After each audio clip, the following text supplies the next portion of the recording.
கனடாவில் நீட்டிக்கப்பட்ட கொள்கையின் காரணமாக புலம்பெயர் தொழிலாளர்கள் இன்னும் எளிதாக தங்களது வேலைகளை மாற்ற முடியும் என அறிவிக்கப்பட்டுள்ளது. கோவிட் காலத்தில் குடிவரவு அகதிகள் மற்றும் குடியுரிமை கனடா அறிமுகப்படுத்திய ஒரு தற்காலிக விதி தொடர்ந்து நடைமுறையில் இருக்கும். க்ளோசிட் ஒர்க் பெர்மிட் உடைய தொழிலாளர்கள் புதிய பணி அனுமதி பெறுவதற்கு முன்பு ஒரு புதிய வேலையில் வேலை செய்ய தொடங்க இந்த விதி உதவுகிறது. பொதுவாக க்ளோசிட் ஒர்க் பெர்மிட் அனுமதி உள்ளவர்கள் வேலைகளை மாற்றுவதற்கு முன் காத்திருக்க வேண்டும். ஆனால் இந்த சிறப்பு விதியின் மூலம் புதிய பணி அனுமதி பத்திரத்திற்கு விண்ணப்பிக்கும் தொழிலாளர்கள் அனுமதி அங்கீகரிக்கப்படும் வரை காத்திருக்கும் போது தங்கள் புதிய வேலையை தொடங்க அனுமதி கோரலாம்.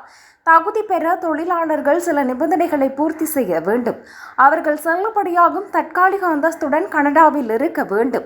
அவர்கள் புதிய பணி அனுமதி பத்திரத்திற்கு விண்ணப்பிக்கும் போது வேலை செய்ய அனுமதிக்கப்பட்டிருக்க வேண்டும். புதிய வேலையை தொடங்க முடியும் என்பதை உறுதிப்படுத்தும் IRCCயில் இருந்து ஒரு மின்னஞ்சலுக்காகவும் அவர்கள் காத்திருக்க வேண்டும். இதற்கு பொதுவாக 10 தொடக்கம் 15 நாட்கள் எடுக்கும் என தெரிவிக்கப்பட்டுள்ளது.